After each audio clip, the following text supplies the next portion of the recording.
Good. Are you in love? Oh, yeah. Now, you've got a stable relationship, you say. Does this mean that you're going to get married soon? When we have time, we will, but we would want to do it at a time when we don't have to go to work right away. Winona Ryder, who was so happy at the time, didn't know that they would never get married. Just like the end of Edward Scissorhands, they miss each other, but never see each other again. Why would two people who seem so well-matched break up? Why didn't they get married after being engaged? What is the biggest obstacle in their love? Back in 1989, at the premiere of the film Big Fireball, 25-year-old Depp met 17-year-old Winona. At that time, Winona was a rising star in Hollywood, and Depp was a television idol surrounded by countless fans. They just took a quick look at each other in the crowd and were completely smitten. In an interview, Depp recalled the first time he met Ryder. At that time, Ryder was buying Coca-Cola beside the vending machine at the Siegfried Theater in New York. That was a classic look, just like the zoom lens in West Side Story. Everything around became blurry. The background music at that moment was the Berlin band's Take My Breath Away. Later, this song was also called Our Song by the two of them. Depp said, "Whenever this song appears, I will think of her eyes." Winona even hoped to use it as the song for their wedding. In 1990, the two co-starred in the film Edward Scissorhands. In the film, Edward and Kim's relationship gradually grew stronger over time, while in real life, Depp and Winona's love was passionate and rapid. They got engaged after dating for 5 months. For Winona, this is not a romance, it's a part of her life. She admitted, "When I met Johnny, I was pure virgin. He changed that. He was my first everything, my first real kiss, my first real boyfriend, my first fiancé, the first guy I had sex with. So he'll always be in my heart, forever." Kind of funny, that word. For Depp, this was an extremely passionate, but not the first time he had devoted himself to it. He admitted, "I'd die for her. I love her so much. I don't know what I would do without her. She's going through a lot right now. I wish I could just kiss away the pain, make it go away, stop it. I love that girl. I love her. I love her almost more than I love myself." He carved Winona's name into the body, the Winona Forever oath to himself, the kind of romantic, like Edward Scissorhands, Edward for Kim, in the originally Won't Snow in the Town, personally made the snow. Hollywood depicted them as a couple destined to get married, and their love story was highly praised by the media. However, when things reach their peak, what follows is a fall.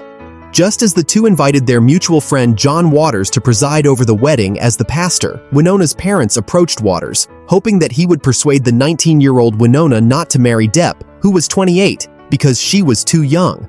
And this is just one of the many obstacles that the two are facing. As their popularity soared, their careers took off rapidly, and they also began to push this relationship to the brink of getting out of control. For them, 1992 was a year completely dominated by their careers. That year, Depp starred in What's Eating Gilbert Grape, a realistic film known for its silence and repression, which enabled him to transform from a teenage idol to a serious actor in the film critics' circle. He later recalled that it was a period full of emotional turmoil. "Oh man, yeah, Johnny was unhappy then. It was a pretty dark time for me. I don't know what was going on. Well, I was poisoning myself beyond belief. I'd eat that glass, man. There was a lot of liquor. A lot of liquor. I was pretty unhealthy." Meanwhile, Winona is also moving forward under high-intensity work. She participated in the filming of The Age of Innocence, which was released in 1993 and brought her an Oscar nomination, and her career continued to rise. At that time, they were so busy with work and devoted themselves entirely to their careers that they had no time for love at all. When the two stood at the center of the spotlight together, the omnipresent media squeezed their already limited romantic space, dealing the heaviest blow to this love. What happened was, here I met this girl and we get together and we like each other and we fall in love and bing, we're together and it's official. And then the next thing you know, it just becomes the focus of the press and of people, and people are more concerned about your relationship than they are about the work that you're doing. Moreover, Depp revealed in an interview that it's very hard to have a personal life in this town. My relationship with Winona, it was my mistake to be as open as we were, but I thought if we were honest, it would destroy that curiosity monster. Instead, it fed it, gave people license to feel they were part of it. In 1993, Depp and Winona officially announced their breakup. Although the two parted amicably, everyone knew that the days after a breakup were not easy. After Depp's breakup, he was filming Ed Wood, and even the film's director Tim Burton noticed that he was not in a good state on the set. The split in 1993 was during the filming of Ed Wood, and there were days he would come crying. I felt so bad. I asked him why it happened, but all he said was, "It wasn't her fault, it was mine." And when he met Kate in January of '94, it wasn't the same as Winona. I felt weird to be around him, like he wasn't acting like Johnny anymore. It's almost like Winona took Johnny's soul, Johnny's love. After the breakup, Depp was asked if the tattoo on his arm was still there. Johnny, I'm going to ask you this. Tattoos. Winona Forever, I presume that's Winona Ryder. Is that one still there? Good guess. No. It's no longer there. We've split up. You had the tattoo taken off? No, of course not. But even though we're not together anymore, it doesn't take away the honesty of the moment of when I got the tattoo. I would definitely keep it. Unlike Depp's situation where he heals his wounds through quick love, under her glamorous appearance, Winona has a sensitive heart. After parting ways with Depp, her anxiety and depression have become increasingly severe. I saw this outdoor magazine stand, and I saw myself on the cover of Rolling Stone magazine, and it said something like, "Winona Ryder, the luckiest girl in the world." And it broke my heart. In so much pain. She lost control of her emotions and couldn't sleep for 4 consecutive days. Later, she fell asleep with a cigarette in her mouth and woke up to find the cigarette butt on fire. She almost accidentally hurt herself. Like I didn't belong in the world, feeling incredibly alienated and alone. And this sort of piercing loneliness was just sort of heartbreaking. And I was having these sort of horrible anxiety attacks. At that time, she was diagnosed with anticipatory nostalgia, a kind of intense sadness caused by losing a very special person or thing. The doctor prescribed her some medicine. After experiencing intense withdrawal reactions, both of them embarked on new lives. In the blink of an eye, it was 1998. Tim Burton was preparing to shoot Sleepy Hollow and once considered having the former couple work together again. According to those around him, Depp is full of anticipation for this collaboration and even hopes to reconnect with Winona through it. But by then, Winona had already started dating Matt Damon. She politely declined the role and recommended the opportunity to her good friend Christina Ricci. Not long after, Depp met Vanessa Paradis and started a relationship that lasted for more than 10 years. Meanwhile, Winona and Matt Damon broke up again after 2 years of dating without any result. Perhaps it was 2 love affairs that didn't reach the end, or perhaps it was the constant high pressure in her career that made Winona somewhat abnormal. In 2001, she was caught stealing clothes from a designer store. Besides, the police also found drugs on her. Overnight, Winona's image was completely ruined, and she became the object of public contempt.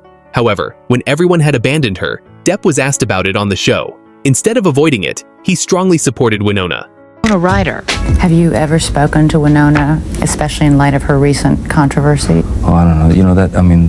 The way they dragged her through the, I would say mud, but in fact it was like broken glass. It must be hard, though, to see somebody you basically care about go through a difficult time like that.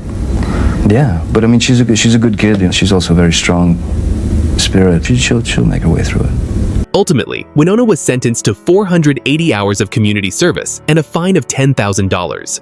A few years later, Depp ended his relationship with Vanessa and then married Amber. Winona emerged from her slump and returned to the public eye by starring in Stranger Things. In May 2016, Amber suddenly filed for divorce in court and accused Depp of domestic violence against her. Amid the storm of public opinion, Depp's career and reputation were greatly affected. At this time, Winona told Time magazine, "I can only speak from my own experience," which was wildly different than what is being said. Ryder says, "He was never that way towards me. Never abusive at all towards me. I only know him as a really good, loving, caring guy who is very, very protective of the people that he loves." In 2020, in the defamation lawsuit filed by Depp against The Sun's domestic violence report, Winona submitted written testimony. "The idea that he is an incredibly violent person is the farthest thing from the Johnny I knew and loved," Winona's statement said. "I do not want to call anyone a liar, but from my experience of Johnny, it is impossible to believe that such horrific allegations are true." After 33 years, Depp once again responded to the tattoo related to Winona during a live court hearing with Amber. What a tattoo that I believe is up here, which used to say Winona Forever, who was a former girlfriend. And we'd been together for a few years, Winona Ryder. And when we broke up, how do you fix that? I did go back and rewrite my journal to some degree. I took off the last two letters and had it say "Wino forever," just because I thought it was. Again, through pain comes humor. Humor has to come in there at some point into the pain. Depp and Winona met when they were too young, and that period was filled with passion and enthusiasm. Perhaps the brief years they spent together in their youth are already deeply engraved in their hearts. Just like Edward and King in Edward Scissorhands, although they never met again, every winter, the small town would always be covered with snow. Perhaps having once had a hug was enough,